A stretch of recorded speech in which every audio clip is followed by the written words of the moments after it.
TV Câmara, Campinas.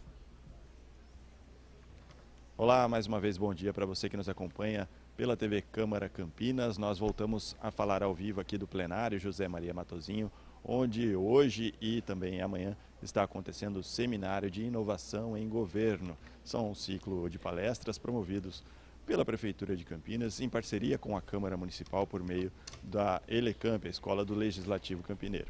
E agora nós vamos acompanhar a palestra do senhor Ederlei Majolo, ele que é supervisor nacional do Sistema Público de Escrituração Digital da Receita Federal do Brasil. Vai discorrer aí sobre as novidades e os desafios dessa área na gestão pública. E nós vamos acompanhar esta palestra ao vivo e vai ter início agora com a apresentação do cerimonialista aqui da Câmara Municipal, o Bruno Assis.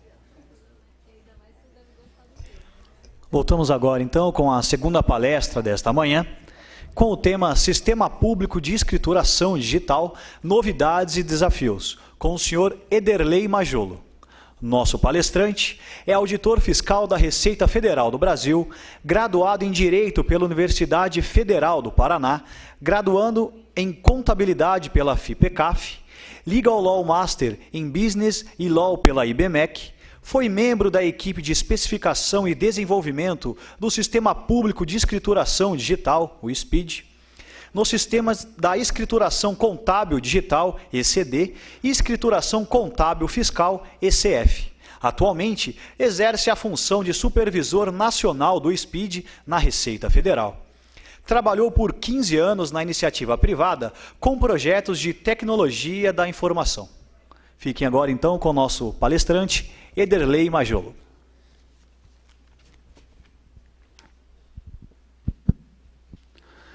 Bom dia, pessoal. Bom dia a todos. Prazer estar aqui com vocês. E agradecer, Daniela, agradeço o convite para a gente poder estar conversando aqui um pouco com vocês sobre os trabalhos que têm sido feitos no SPED. O que a gente está aqui, né? Qual a ideia de a gente trazer aqui esse tema para esse seminário de inovação em governo, né? A gente vai falar o que aqui? A gente vai mostrar um pouco aqui do histórico do que o SPED tem feito em termos de inovação ao longo dos últimos anos e os desafios que nós temos ainda pela frente. O fato de o SPED ter sido um caso de sucesso, de a gente ter conseguido trazer inovações de tecnologia, trazem também muitos desafios para conseguir vencer novas barreiras, né? Então, o objetivo é que a gente está aqui mostrar um pouco como é que tem sido feito esse trabalho ao longo dos anos, né? E a gente tem assim alguns desafios quando a gente fala em inovação no setor público. E eu vou pegar aqui um pouco a frase do vereador Rossini, né, que falou no início da questão de como é difícil a gente inovar no setor público, porque é diferente da iniciativa privada, onde tudo é permitido, com exceção daquilo que é proibido, né? O que não é proibido é permitido. Para nós, não, no setor público, nós temos que nos ater à lei, então seguir o caminho que já está posto, né? Então, temos esse desafio. Um desafio outro também muito grande que nós enfrentamos é a questão dos 4 entes federativos. Então, fazer um trabalho de inovação no governo que envolva a União, Estados, Distrito Federal e municípios é complicado. A gente tem que, cada ente tem sua competência definida, então como a gente vai fazer integração, como trabalhar de forma conjunta, é bastante difícil. Então nós temos esse desafio.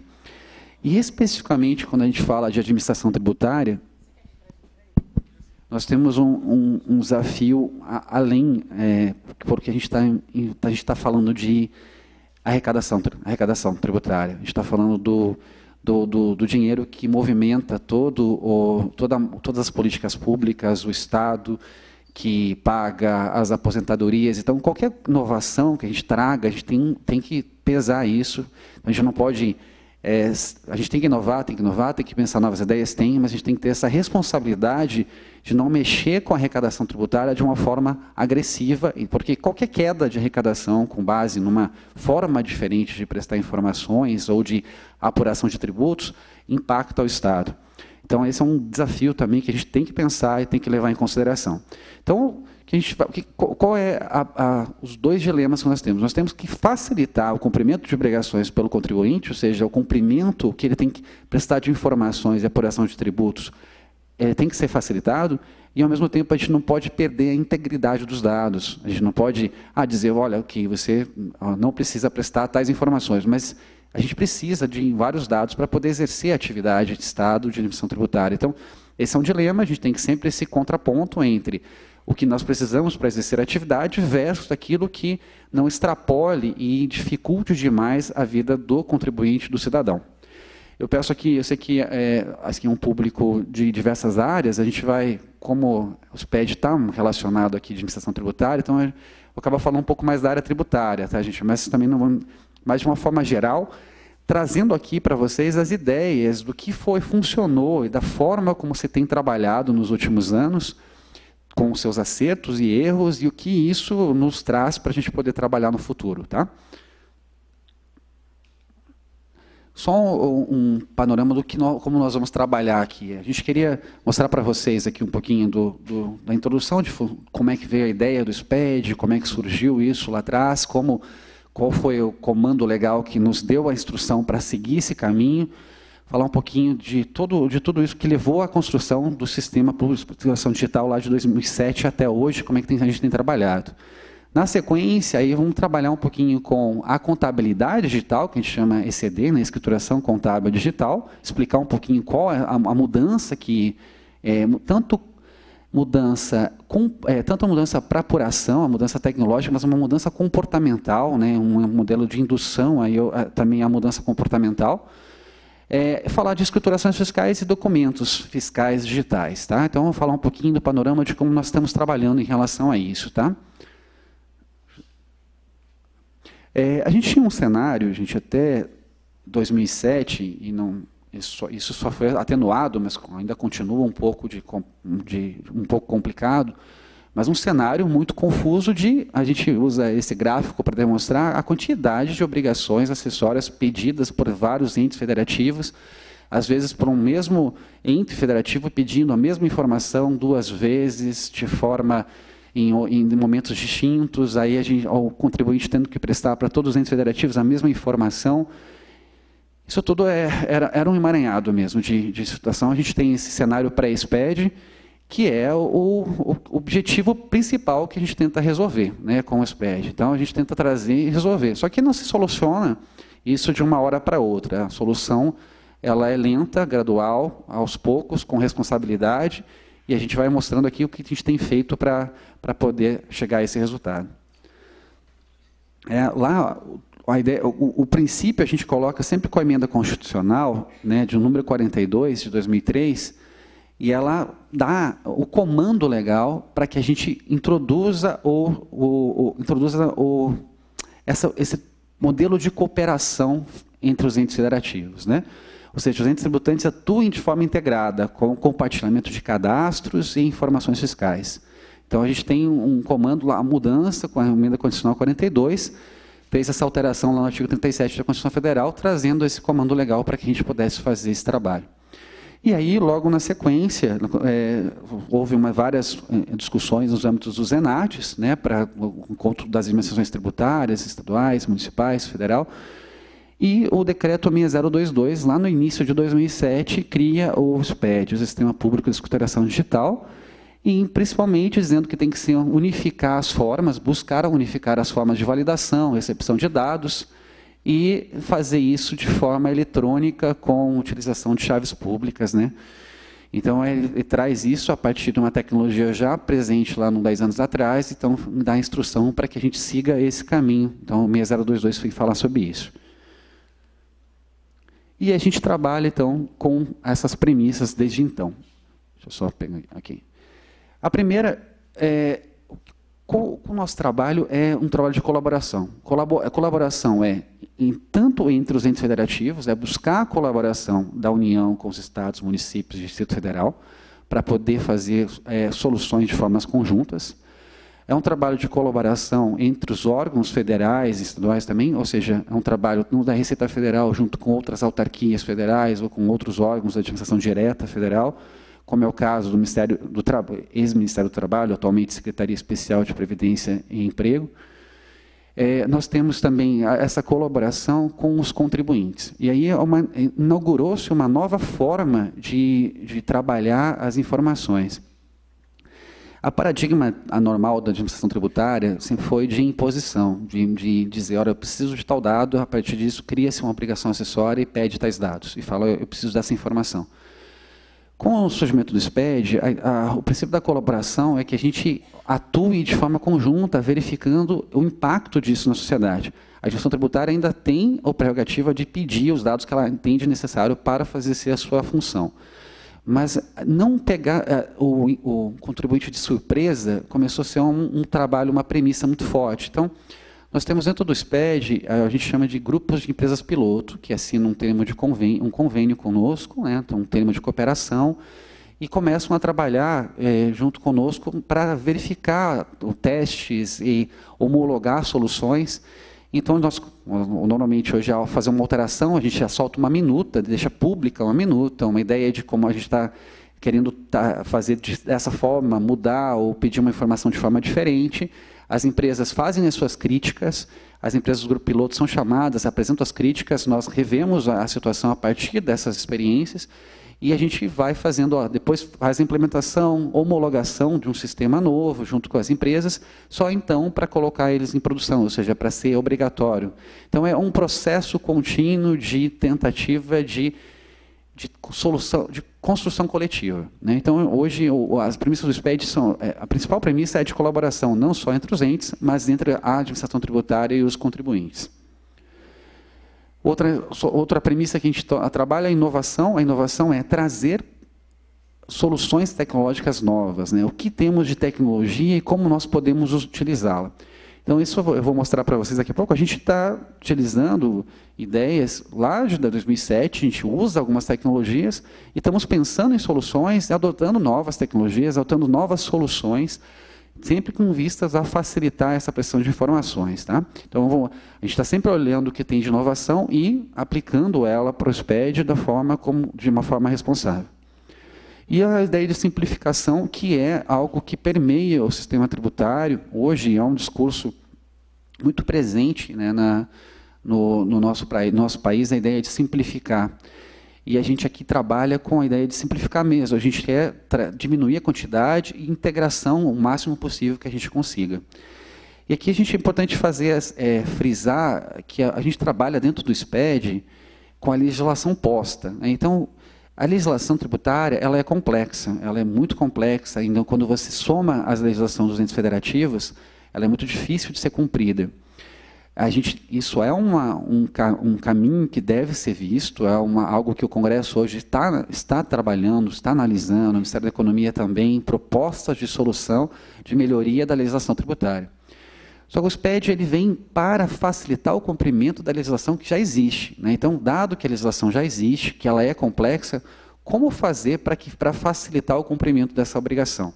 Então, essa é a premissa. Quando a gente fala aqui em simplificação, é simplificar a prestação da informação, a partir da legislação que já está posta. A gente não tem aqui propostas de alteração legislativa. A gente aqui, como se cumpre a legislação que já está posta? Como é que a gente faz isso? E aqui nós temos os módulos que compõem esse sistema público de escrituração digital. Então, a gente começa lá em 2007,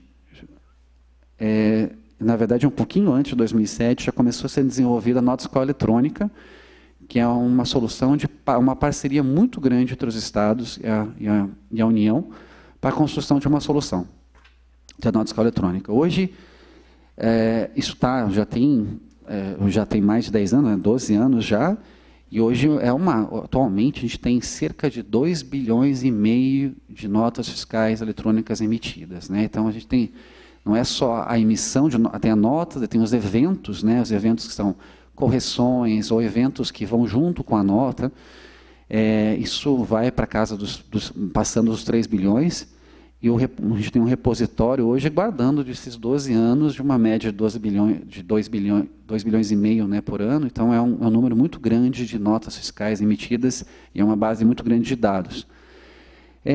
Então, isso começou lá atrás, é um projeto muito grande, a Receita faz parte desse projeto, eu vou falar um pouquinho mais detalhadamente como a gente atua depois. Tá? E a gente lá começa isso um pouquinho antes, em 2006 já começa especificado, com o surgimento do SPED lá em 2007, a partir do decreto 6022, se consolida isso e começa a ter sua vigência. Depois a gente começa a trabalhar num SPED fiscal. O SPED fiscal é a forma de prestação de informações, de apuração do ICMS e do IPI. Então, como eram bases muito próximas, surgiu a ideia de trabalhar numa escrituração única, então, para que o contribuinte pudesse apresentar. Vou falar um pouquinho mais detalhadamente, mas só pegando a sequência do que a gente tem feito, e na sequência foi a AFD Contribuições, então lá em 2012, também a substituição do modelo anterior para esse modelo digital.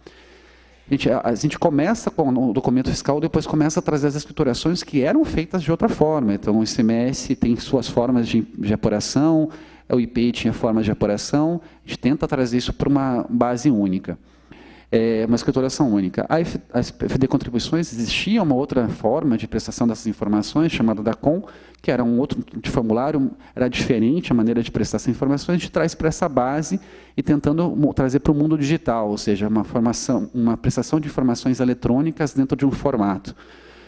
E a gente vai trabalhando isso, a ECD, ela nasceu lá junto com, logo depois da nota fiscal eletrônica, a ideia de ter uma contabilidade digital, né? Então, a ideia de você prestar essas informações de forma digital e não mais em papel, nós vamos falar um pouquinho mais sobre isso depois, e tudo isso foi construído dentro de um modelo, gente. Então, é um modelo de prestação de informações, de blocos, registros, uma ideia que vai construído dentro de uma tecnologia que nós tínhamos presente naquele momento.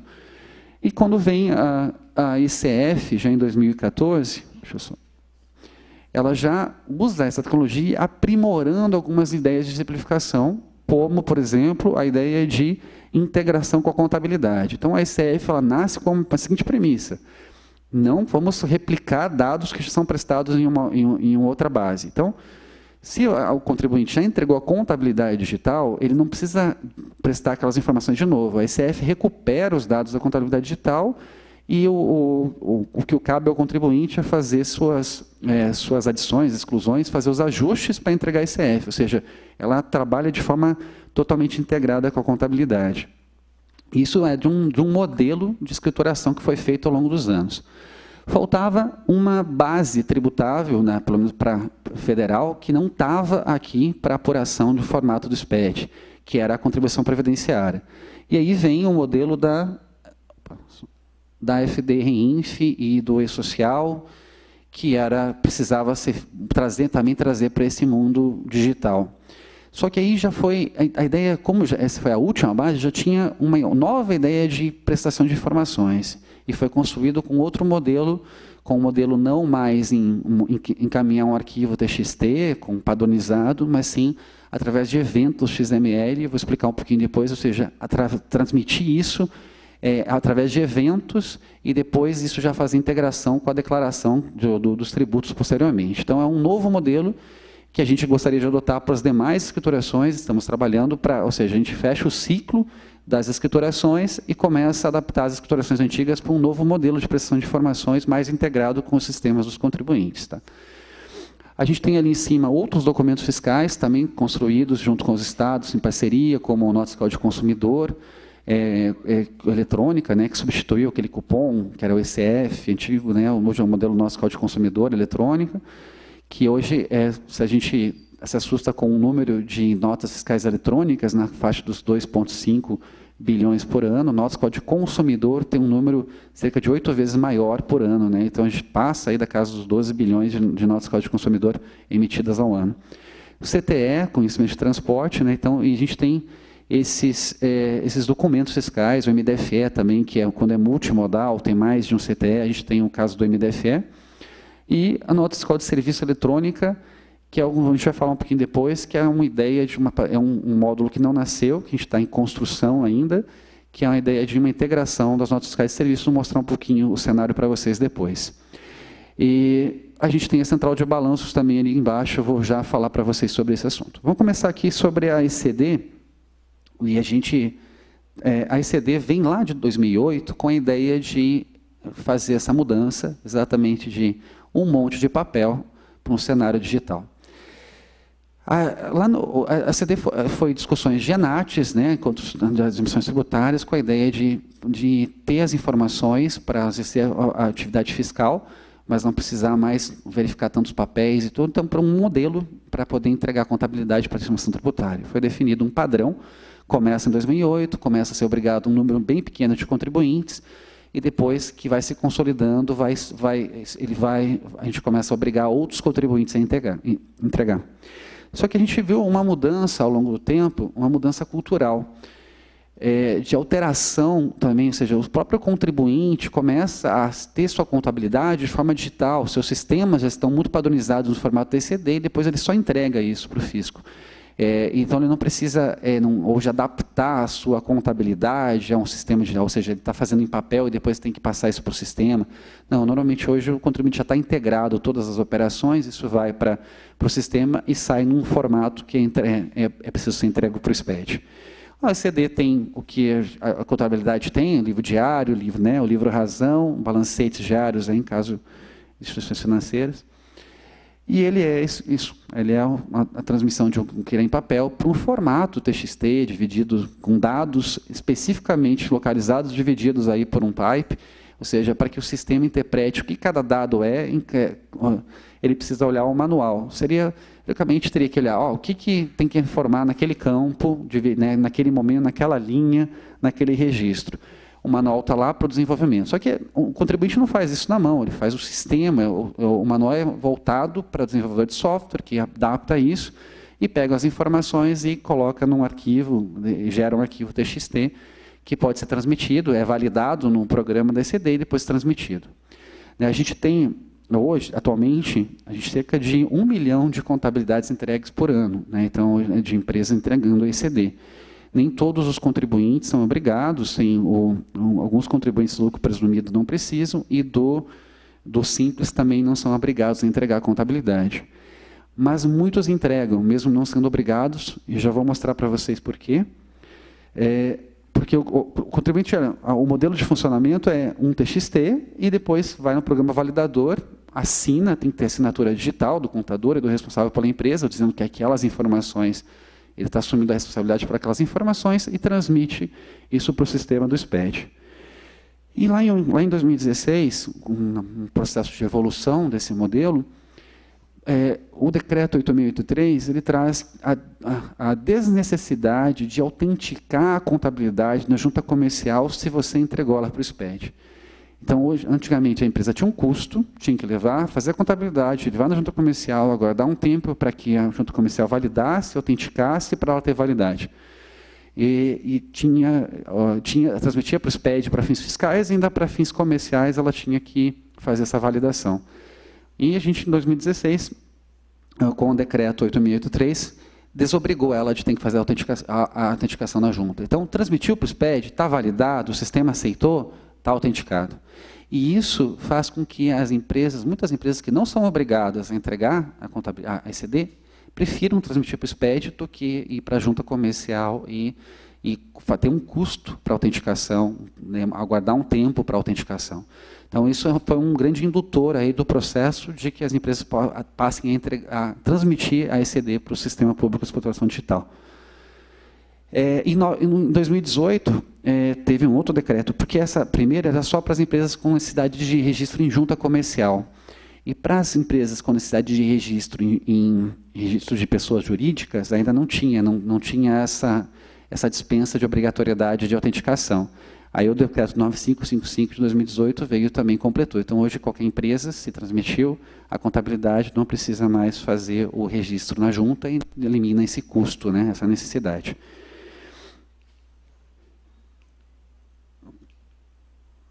Só um panorama, rapidamente, não vamos entrar muito nos detalhes, basicamente a gente trabalha na contabilidade com registros, ou seja, separa as informações de uma forma como ela é prestada. Então, a gente tem lá os principais, são blocos, e dentro desses blocos registros que indicam cada informação. Então, a gente chama do bloco I, que são os lançamentos, os principais, e o bloco J, demonstrações contábeis. O K é só para empresas que têm que fazer demonstrações consolidadas. Os outros dois aí são apenas um de abertura, com dados, né, da empresa, e outro de controle.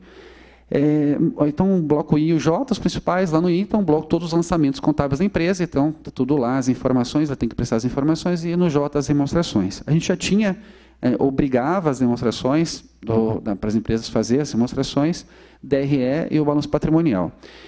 E dentro desse processo de evolução, a gente chegou, a partir dessa questão de blocos, a gente chegou no modelo da central de balanços. Qual que era a ideia da central de balanços? Era a gente ter um local único, onde as empresas pudessem publicar o seu balanço, balanço patrimonial e sua DRE, e dizer para fornecedores, clientes e demais interessados, olha, se você quer ver meus dados, minhas informações, está lá na central de balanços, só pegar o CNPJ e consultar lá. É um modelo adotado em outros países, e a gente estava faz alguns anos já que essa ideia surgiu, desde o ano passado nós conseguimos fazer a especificação, fazer os testes, para estar pronto para a produção. E a gente estava com a solução tecnológica praticamente pronta esse ano, e o objetivo de deixá-lo disponível para que os contribuintes pudessem publicar, qualquer empresa pudesse publicar e deixar lá. Mas o maior benefício era tirar um pouco do trabalho que o contribuinte teria de fazer uma demonstração. Porque nós já tínhamos a necessidade dele colocar essas informações na contabilidade para entrega para o SPED, né, para uso das administrações tributárias. Então, com a integração da central de balanços, hoje o contribuinte vai lá, entra, loga com o seu certificado digital, ele consegue verificar todas as contabilidades que ele entregou para o SPED.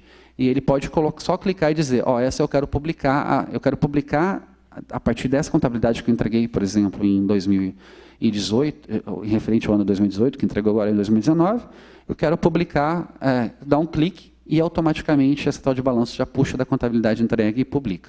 Então, e aí dá uma garantia maior também para os outros interessados que falam, essa demonstração ela é a que ele entregou para a administração tributária. Então, a veracidade dela é muito mais forte, assim, a autenticidade dela, né, do que uma demonstração que talvez tivesse publicado em outro lugar, ficar com receio da veracidade ou não. Então, central de balanços, a ideia era essa integração com a contabilidade digital. E nós, nesse ano, saiu o MP, se eu não me engano, 891, que dispensou das empresas de capital aberto a publicação em jornal. Né? Vocês devem ter acompanhado, está hoje ainda em trâmite no Congresso Nacional, ainda está lá na comissão conjunta lá do Congresso, do Senado e da Câmara para discussão, mas ela dispensou a publicação em jornais, ou seja, esse custo da publicação dos jornais, das demonstrações contábeis e os fatos também jurídicos importantes que tinham que ser publicados, a MP dispensou. Com a dispensa da MP, a MP diz que a CVM vai tratar do caso das companhias, das SAs abertas, e um ato do Ministério da Economia vai definir como vai funcionar para as SAs fechadas. E nisso nós tínhamos já a central de balanços já praticamente pronta, e houve um decreto do ministro recente, agora, início do mês, dizendo que a forma das SAs fechadas de prestar essas informações seria através da central de balanços. E definiu a data de 14 de outubro para iniciar o processo. Então, em 14 de outubro agora, recente, a central de balanços entrou no ar e começou a funcionar com as empresas publicando, e a publicação na central de balanços desobriga elas de fazerem isso nos jornais e de ter o custo de publicação em jornais. Então, a gente está hoje com o mais novo módulo aí do SPED funcionando desde 14 de outubro. Convido vocês aqui para depois entrarem no site, aqui tem só umas telas de como funciona, mas no site Gov, esse novo formato, né, que o governo federal tem usado, então é gov.br/central de balanços, e vocês, a partir de um CNPJ, podem consultar. Lógico, nesse momento ainda não tem muitas empresas que prestaram informação, porque elas vão fazer até, né, em relação ao trimestre passado, tem até um mês para fazer isso, então provavelmente em novembro vai ter muito mais informações lá. Mas já podem consultar, que está funcionando qualquer um, é público, a partir de um CNPJ consegue ter as informações das informações prestadas. E lá não só essa integração com a contabilidade digital, mas também o contribuinte pode colocar um PDF, pode colocar várias informações que ele quer comunicar para a sociedade, ele pode ter lá na central de balanço. Então, a partir essa é a contabilidade digital. Aí a gente tem as escriturações digitais agora, né? Então, as escriturações formas de apurar um tributo, ou seja, o contribuinte tem que fazer, demonstra através das escriturações para a gente como ele chegou a um determinado valor de tributo a ser pago, né? Então, como nós temos vários tributos e várias bases tributáveis, as escriturações são diferentes, elas têm períodos diferentes de entrega, são várias regras diferentes. Cada uma nasceu em um momento diferente, a gente tem trabalhado nas integrações delas, reduzindo a redundância, mas eu vou mostrar aqui para vocês como a gente trabalhou com elas ao longo do tempo. Primeiro, com a primeira base, é a base de circulação e produção, ou seja, a gente tem aqui tributos ICMS e IPI. E para trabalhar com ela, essa foi a primeira que começou a ser trabalhada logo depois do surgimento do SPED. Lá em 2009, a FD ICMS IPI foi criada exatamente para integrar as informações, tanto dos fiscos estaduais quanto da federal. Então, ela teve essa ambição. A ambição era, vamos prestar uma forma de informação, uma vez só, a mesma informação. E os fiscos estaduais e federal, eles pegam as informações que são necessárias para verificar o que tem os tributos. Só que nós temos várias dificuldades a partir daí, que primeiro, cada ente federativo tem a sua autonomia de exigir suas obrigações acessórias para os seus tributos. Então, cada ente federativo, o Estado, a competência para ICMS, apuração de ICMS, cobrança de ICMS, definição das regras de ICMS, cabe aos Estados. Então, os Estados tinham várias obrigações já. Então, era difícil migrar para um outro modelo, porque, de repente, esse modelo ainda não atendia completamente às necessidades de cada Estado. Então, isso foi um processo gradual para que os Estados fossem participando disso, né? Então, a ideia era que a gente pegasse todas as escriturações diferentes e tivesse um modelo só. Mas ele é um processo complexo, que a gente... Só um pouquinho do modelo da FDCMS-IPI. Como é que a gente define o que vai estar nessa escrituração? Não é a Receita Federal que define, é a partir de um grupo técnico dentro do CONFAS, que se reúne periodicamente e define como é que vai ser, o que é necessário para atender às necessidades dos estados, e por votação se define, vamos criar um novo campo, não vamos criar, precisa disso, pode retirar isso. Então, isso é uma discussão conjunta e coletiva entre os estados e a União. Então, cada ano eles discutem e normalmente propõem uma alteração, e essa alteração depois é homologada junto com as empresas e depois passa a vigir com bastante antecedência, avisando que passa a vigir a partir do ano seguinte. Só que mesmo com essa ideia, é muito difícil para os estados, às vezes, fazer a migração, porque eles dependem das escriturações antigas, seus sistemas internos ainda dependem das escriturações antigas. Então, eles adotam o FDICMS-IPI parcialmente. Hoje, todos os estados da federação, mais federal, adotam, pelo menos parcialmente, a FDICMS-IPI para alguma função. Mas nem todos dispensaram as demais. Então, a gente ainda tinha um cenário muito difícil. Então, a gente mapeia isso, a gente tem um projeto dentro do SPED, um gerente de projeto trabalhando com a ideia de simplificação de obrigações tributárias acessórias e mapeando e tentando contribuir, ajudando os estados para que a gente possa reduzir a quantidade de obrigações acessórias duplicadas, né? Ou seja, que a gente vê quais são as necessidades e como é que a gente pode fazer esse trabalho. Aí a gente tem um mapa que nós chamamos de simplificômetro, está no portal do SPED, nós atualizamos lá no portal do SPED com frequência, cada alteração, que a gente vê, por exemplo, os estados mais escuros são os que têm mais obrigações acessórias vinculadas ao ICMS. Os mais claros, os que têm menos, já dispensaram bastante, estão mais na tendência de ter uma só, que seria a FDICMS-IPI. Então, nós trabalhamos com esse mapa e atualizamos constantemente, trabalhamos principalmente nos estados que estão mais escuros, que realmente... A gente olha para São Paulo, mas São Paulo tem uma atividade industrial, uma atividade muito mais complexa, então a gente sabe que tem uma necessidade maior, mas estamos trabalhando junto com o Estado de São Paulo, já para trabalhar para uma dispensa de algumas obrigações e uma migração para a FDICMS-IPI. E aqui a gente tem o que a gente chama de ranking de simplificação também, e aí a gente tem do lado esquerdo os estados que já adotam a FDICMS-IPI como principal obrigação acessória para a apuração do ICMS, e do lado direito as que ainda não adotam, que é onde a gente tem trabalhado. Então, a gente tem ali todos os que têm uma indicaçãozinha no mapa, são os que já passaram a adotar a FDSM-SPI, como obrigação tributária principal. Aí as demais eles já vão eliminando. Só para vocês terem uma ideia, nesse ano de 2019, a gente já teve o Distrito Federal, que tinha uma forma de apuração de semestres muito diferente dos demais, né, até por causa da complexidade, por envolver um ente federativo onde tem ISS e ICMS. Ele tinha um livro de escrituração fiscal, ele dispensou neste ano e passou a adotar só a FDSM-SPI.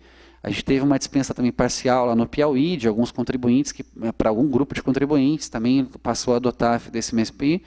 E o Rio de Janeiro dispensou também o formato anterior e passou a adotar esse formato do SPED. Então, teve um decreto dispensando a GIA, que era uma outra forma de apuração, e passando a FDSM-SPI. Então, são algumas coisas que nós conseguimos esse ano, tem algumas coisas do ano passado, então a gente vai trabalhando gradualmente, esse é um processo lento, mas gradualmente para convergência de uma forma, digamos, única, mas tendendo à única forma de prestação da informação, ou seja, para não haver redundância. Esse é o objetivo, né?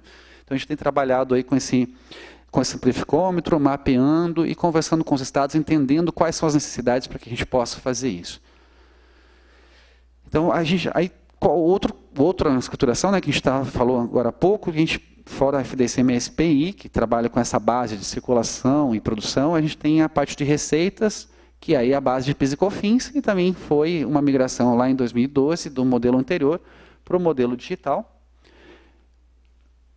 E também trata dessa forma, ou seja, de ter blocos, registros, um padrão de prestação das informações, né? Não tem muita novidade nesse modelo. Esse modelo a gente entende que muito provavelmente vai haver uma mudança, né? Hoje as discussões, tanto das ideias, todas as propostas de reforma tributária hoje sendo discutidas, aí falam em alteração, né, do PIS e COFINS. Então a gente deve ter algumas mudanças nesse sentido, nessa escrituração nos próximos meses ou para o ano que vem. Deixa eu só achar onde. Aí a gente tem a outra base, que é a última desse modelo anterior, né, que é o IRPJ e a CSLL, né, que é do lucro. E aí a gente criou a ECF lá em 2014, substituindo o antigo modelo de prestação, que era uma declaração, e passou para esse modelo de escrituração digital.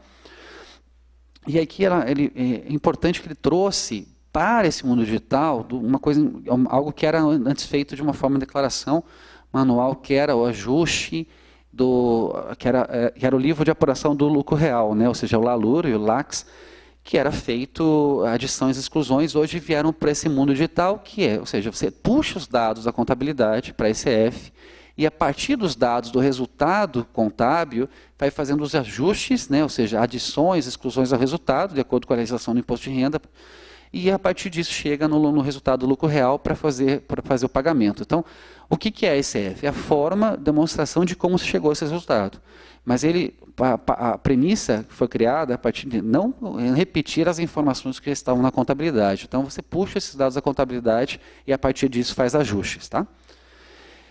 A gente tem várias funcionalidades que a gente trabalha, começou a trabalhar com um conceito novo que não tínhamos nas outras, que é a ideia de tabelas dinâmicas. Então, alterações de legislação, que antes precisavam fazer alterações de programa, hoje a gente consegue uma nova forma, faz apenas algumas alterações de tabela, atualiza, e o contribuinte, ao abrir o programa para validar, ele vai dizer, tem que atualizar as tabelas. Ele clica para atualizar e já está atualizado o programa. Então, a gente conseguiu fazer uma adaptação para evitar ficar fazendo alterações nos programas que antes eram demoradas e muito caras. A gente trabalha hoje com o conceito de tabelas dinâmicas.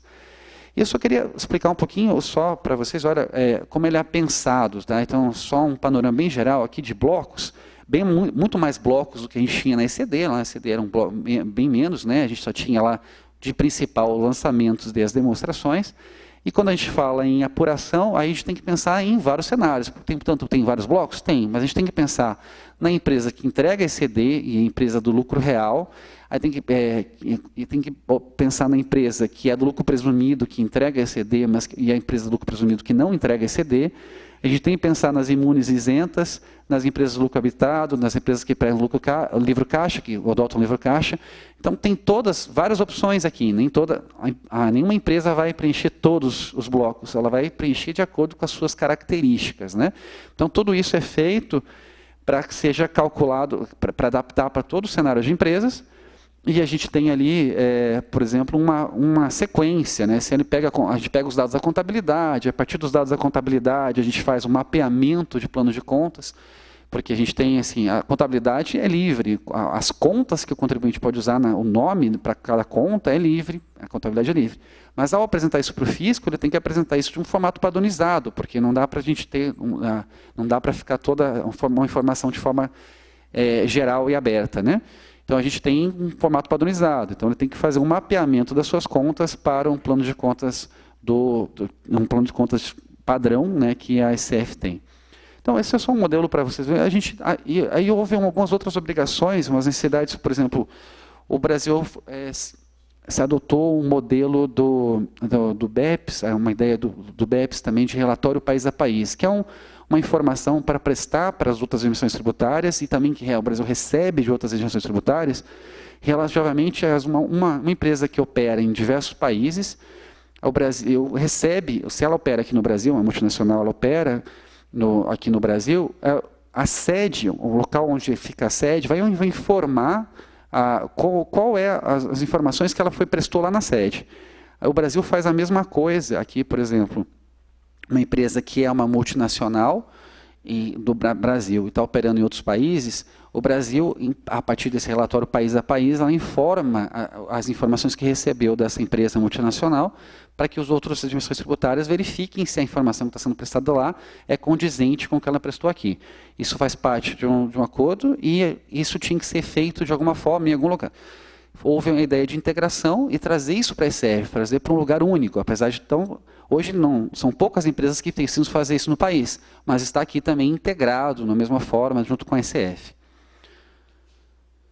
E o outro modelo, né, de apuração, a gente tem aqui a remuneração, né, a contribuição previdenciária e contribuição previdenciária sobre a receita bruta, era uma outra base, e como nós trabalhamos isso, é uma forma diferente.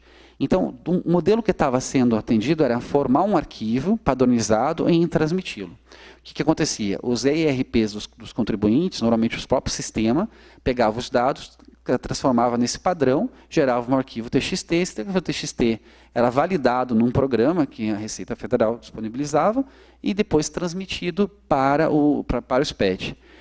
Com o novo modelo, a gente tentou fazer uma integração direta entre o programa do contribuinte, o ERP, e a base do SPED, sem o PGD, sem precisar validar. Então, o sistema do contribuinte já está automaticamente linkado ao SPED e transmite os dados diretamente. E recebe um retorno do sistema dizendo, ok, aceito esses dados. Então, essa é uma ideia que, com o arquivo XML, utilizando uma tecnologia já diferente, foi adotada tanto para o e-social quanto para a FDRENF, né, esse modelo de XML, de transmissão de dados.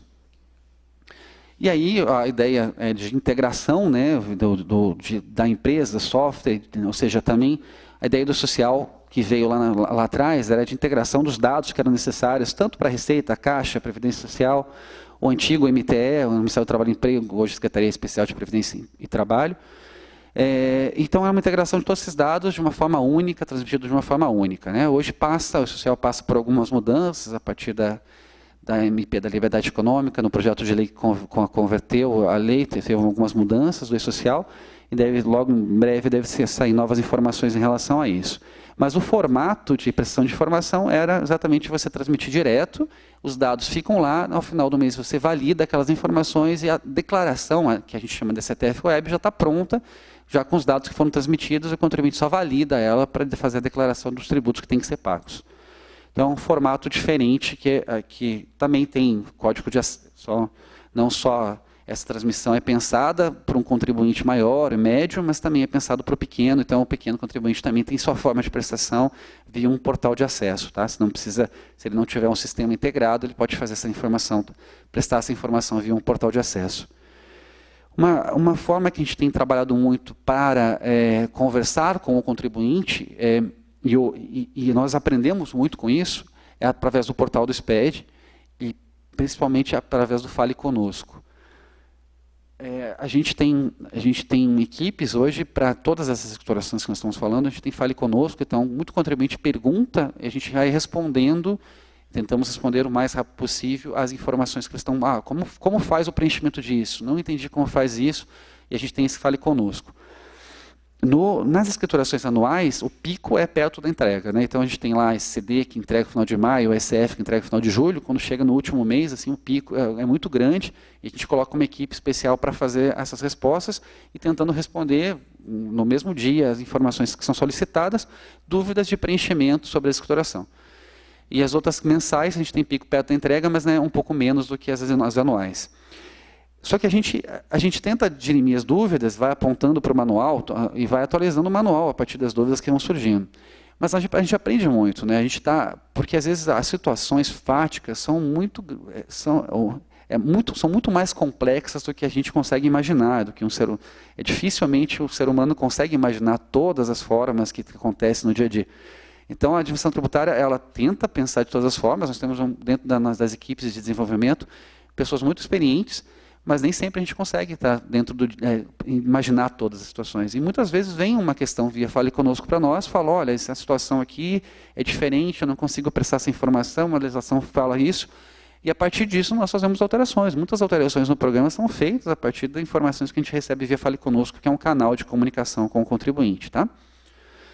E a gente vai colocando perguntas frequentes e tudo mais, é um canal de comunicação que funciona muito bem, e todas as informações que a gente tem novidade, a gente coloca no portal, e normalmente vários sites já da área já puxam essas informações e começam a espalhar. Gente, agora um pouquinho, eu sei que o meu tempo está, vou falar um pouquinho dos documentos fiscais. E os documentos fiscais é para sinalizar as transações que estão acontecendo, verificar a tributação e depois eles vão para as escriturações mostrando como vai ser apurado. A nota fiscal eletrônica, já falamos um pouquinho sobre como ela iniciou lá em 2007, e a grande diferença dela é que ela muda do paradigma de papel para um modelo digital. A nota hoje não é um papel mais, a nota ela é digital, ela é o que está guardado lá numa base de dados, representada por um número, né? Então, se você recebe um papel hoje, ele chama DANF, que é um documento de apoio, e não mais, ela não é a nota, aquilo não é a nota é o que está registrado digitalmente, né? Então, ele muda esse modelo para arquivo XML, e lá temos um número, a chave de acesso à nota fiscal eletrônica, essa sequência de números, e ela assim é identificada, né? Então, houve essa mudança de paradigma, a gente sabe quantidade de economia em papel, mas a facilidade de transmissão de informações hoje é muito importante. A gente tem um modelo, né, hoje a responsabilidade por autenticar a nota fiscal eletrônica é do Estado, o Estado autentica, mas ao autenticar transmite isso para o ambiente nacional do SPED, né? Então lá no ambiente nacional tem todas as notas fiscais eletrônicas. Se a operação vai para outro Estado, por exemplo, algo que acontece aqui em São Paulo, e vai para um outro Estado, o ambiente nacional transmite para o Estado para onde vai a transação. Então, o ambiente nacional guarda, faz a interligação entre as informações entre Estados diferentes, tá? Compartilha essas informações entre Estados diferentes. Isso é um modelo que foi criado em conjunto e tem funcionado com as especificações, um trabalho conjunto dos Estados e da Receita. E a gente tem há necessidade de alterações, isso é definido dentro do CONFAS, algumas necessidades de alterações são alteradas, o ambiente nacional também faz as alterações.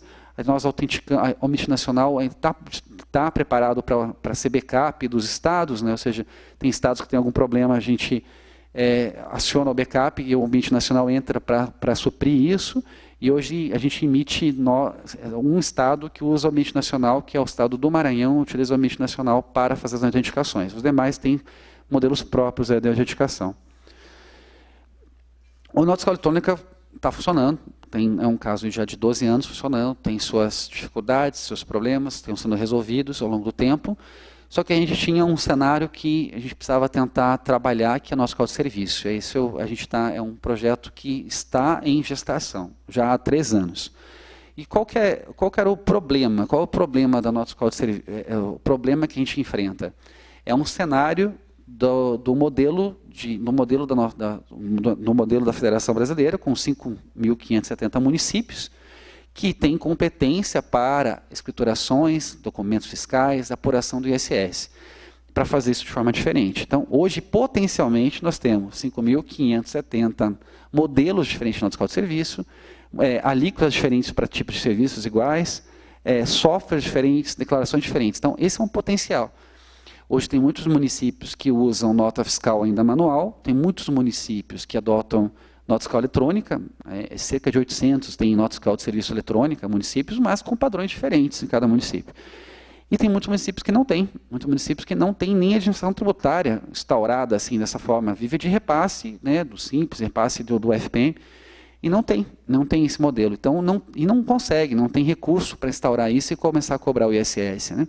Então, esse é um cenário que a gente enxergou para poder fazer uma proposta de trabalho. E o que nós temos trabalhando em relação a isso? A proposta de criar um padrão nacional para a NFSI.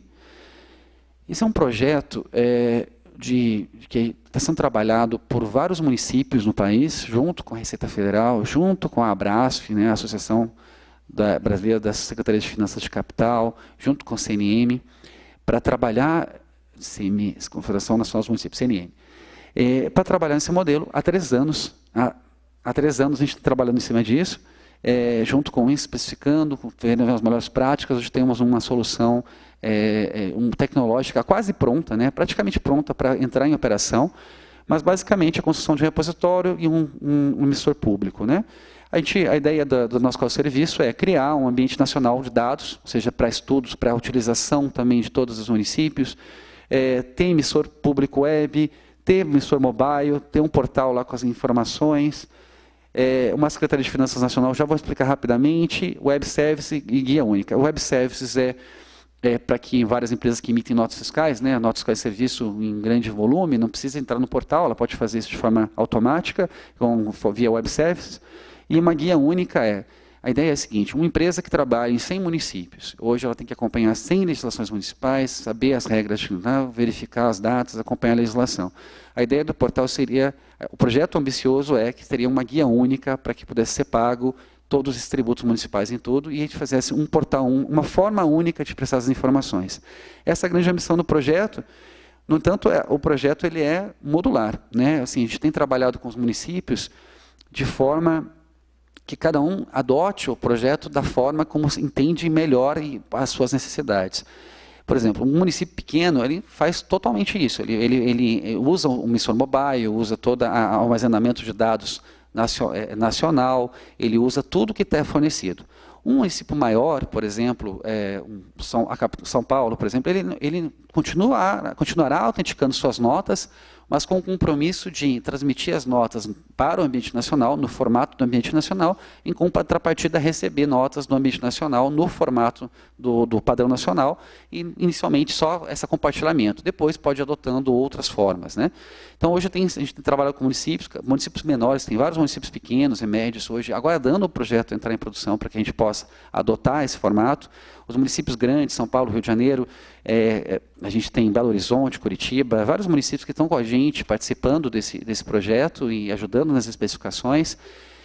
Campinas, recentemente a gente fez aqui uma visita ao secretário de Finanças para conversar, e ele já encaminhou a gente para trabalhar, dois auditores para trabalhar, a gente começar a trabalhar junto no projeto também, porque esse é um cenário que a gente quer de facilitar o cumprimento da obrigação, respeitando a autonomia do município. O município tem autonomia, entrar no projeto é um projeto de acordo modular, utilizar uma parte do projeto de acordo com aquilo que é interessante para ele, mas assim, tentar criar um padrão, né? E tirar essa complexidade, isso que é o mais importante, o sistema quer tirar a complexidade do contribuinte. O contribuinte tem uma dificuldade enorme de ficar acompanhando a legislação.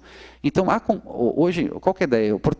A ideia é que o sistema tem um portal nacional para controle da gestão do projeto como um todo, e cada município tem seu portal de controle. Supomos que uma lei municipal altere a alíquota de ICS de um determinado serviço. Cabe ao município entrar no sistema, fazer essa alteração, dizendo, determinado serviço passa a adotar uma alíquota nova. A partir disso, o contribuinte, para ele não precisa ficar acompanhando, ele vai entrar no portal, vai dizer o serviço que ele está, a alíquota já vai estar atualizada. Então, ele não precisa essa complexidade de acompanhamento da legislação fica a cargo do fisco, do controle do fisco municipal e do comitê gestor do Simples Nacional. Gente, eu sei que o meu horário avançou, a gente tem aqui esse layout simplificado, a ideia é criar um modelo para inclusão, uma inclusão fiscal, né? Ou seja, do contribuinte hoje tem dificuldade para emitir nota, a gente já está desenvolvido um app para isso, também o app fiscal para que o contribuinte possa verificar todas as notas que são emitidas para ele, ou seja, já tem isso, um app também desenvolvido no app fiscal. E aí a gente melhora o ambiente de negócios, a ideia é que tem um aumento da arrecadação por essa inclusão fiscal, né? Ou seja, a gente acaba incluindo hoje setores que estão na informalidade, melhora a fiscalização tanto dos entes municipais quanto da União também. Onde está esse projeto nesse momento? Qual o status dele? Nós hoje tecnologicamente está pronto para funcionar. Vários municípios já gostariam de adotá-lo e a gente entende que vai ser gradualmente a adoção de os municípios em relação a ele. Hoje a gente tem um projeto de lei que criava o comitê gestor do serviço da nota fiscal de serviço. Esse projeto foi aprovado no Senado no ano passado e antes de ser aprovado na Câmara mudou a legislatura e acabou não sendo a prioridade ainda desse ano da legislatura atual, mas a gente tem trabalhado muito lá no Congresso, tentando mostrar a importância disso, porque isso traz uma certa reforma tributária, né, mas uma reforma da prestação de informações, uma simplificação sem necessidade de alteração legislativa impactante, ou seja, a gente traz aqui um modelo simplificado. O comitê gestor é importante para poder definir as regras, né, em relação a isso, e também o parte de custeio, a gente tem trabalhado realmente mostrando a importância do projeto, para começar a trabalhar com ele, e a gente tem mostrado, a gente precisa de recursos, a gente tem trabalhado, hoje é um momento bastante difícil, que todos os entes estão vivendo, mas a gente está convicto aí do benefício que esse projeto vai trazer. E a gente tem condição, o comitê gestor é muito importante para as definições de regras, né? A gente tem mostrado isso, é importante. Mesmo que a gente não consiga esse comitê gestor, a gente está trabalhando com a ideia de começar alguns municípios a adotarem esse modelo, né, a partir de convênios ou de uma lei municipal, adotando esse modelo para realmente facilitar o processo. E aí a gente só faz aqui rapidamente para concluir, tá, Daniela? A gente vai fazer aqui o que a gente está trabalhando. Essa comunicação SPED é uma forma de comunicação única, vocês viram que a gente trouxe todas as escriturações para esse modelo do SPED, então uma integração é trazer todas as formas para comunicação única, trabalhar cada vez mais com escriturações pré-preenchidas, ou seja, se a gente tem os dados, a gente já traz isso pré-preenchido para que o contribuinte só valide e a partir de então confirme os dados, ou seja, a gente tenta tirar o trabalho o máximo possível que a gente puder do contribuinte, e a gente sempre trabalhando nesse aprimoramento de cooperação entre órgãos e com os contribuintes. Tá? Gente, desculpa a pressa, aqui é bastante informação, mas fico à disposição aí para a gente responder algumas dúvidas. Tá? Obrigado. Tá?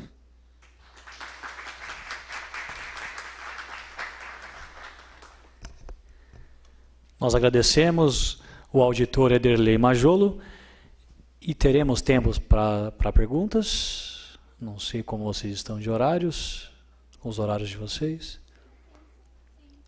Então, 5 minutinhos aqui para as perguntas, caso queiram. E lembrando que vai ser aqui à minha esquerda, tá bom? Tem um microfone ali, caso queiram.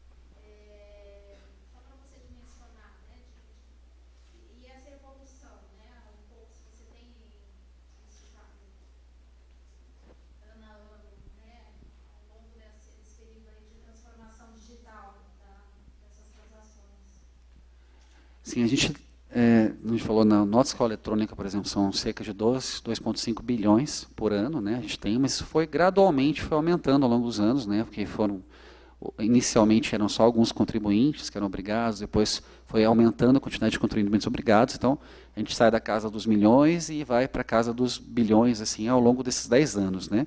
Porque hoje é um volume extremamente expressivo, né, de notas fiscais. As escriturações, né, por exemplo, a ECD, a gente chega perto de 1 milhão de contabilidades digitais entregues por ano, né? Então, e muitas próximas da fase do prazo final, né? Então, inicialmente, lá em 2008, era só para os contribuintes maiores, né, os do lucro real, primeiramente do lucro real, e aí vai começar a transmitir, depois a gente vai trazendo outros contribuintes, vai trazendo essas facilidades, então a gente começa com um número muito pequeno, 100 mil, assim, a gente começa a evoluir até chegar na casa hoje, ano a ano, a gente aumenta, mas pouco, mas está assim, 1 milhão, cerca de 1 milhão. A gente sempre divulga lá no portal do SPED, também tem os números atualizados de quantos são entregues ano a ano. A gente também da ECF, na casa de 1,2 milhões, a ECF, a Escrituração Contábil Fiscal, chega de 1,2 milhões, né? Porque tem muita gente que é obrigado a ECF que não é obrigado a ECD, então a gente tem mais ECFs do que ECD. E quando a gente vai para as escriturações mensais, se a gente tem, assim, resumidamente, assim, é muito próximo de 1 milhão mês. Quando a gente fala de FD contribuições e FD ICMS-PI, é sempre mais ou menos nessa casa, entre 12 e 13 milhões de escriturações que a gente recebe por ano também. Então, mas a gente recebe mensalmente essas escriturações.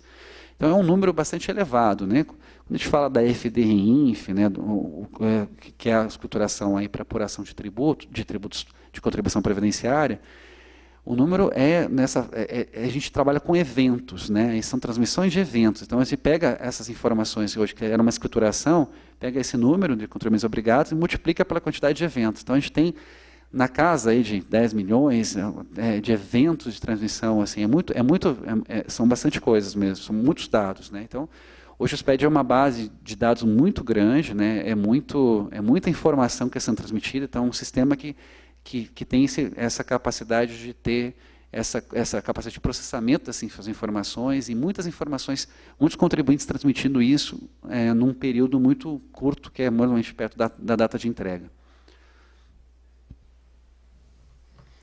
Então, mais uma vez, muito obrigado ao nosso auditor, que gentilmente fez essa palestra para a gente.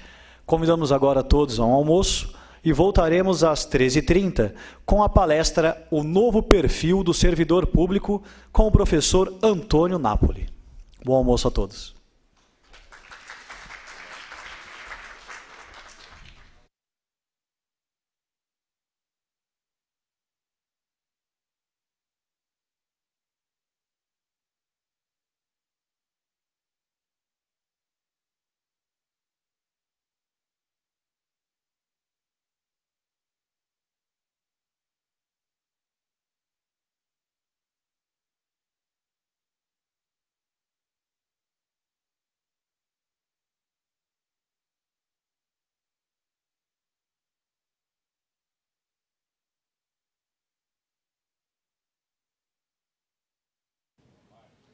Muito bem, nós acompanhamos a palestra do auditor fiscal, o Ederlei Majolo, ele que é supervisor nacional do Sistema Público de Escrituração Digital e falou aqui no Seminário de Inovação em Governo, este evento promovido em parceria da Câmara Municipal de Campinas com a Prefeitura Municipal, a Câmara Municipal aqui com a iniciativa da Elecamp, a Escola do Legislativo Campineiro.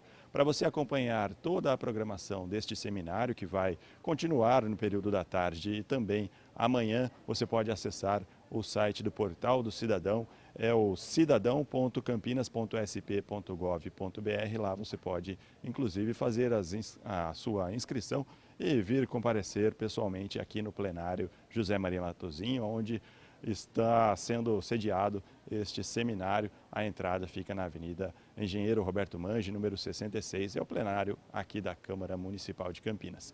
Daqui a pouco, ao 12h30, o jornal Câmara Notícia, com a apresentação do Gabriel Castro, vai trazer todas as informações aqui do Legislativo Campineiro. E logo mais à tarde, o seminário volta a ser destaque na nossa programação da TV Câmara Campinas. Muito obrigado pela sua audiência por enquanto. Um bom dia.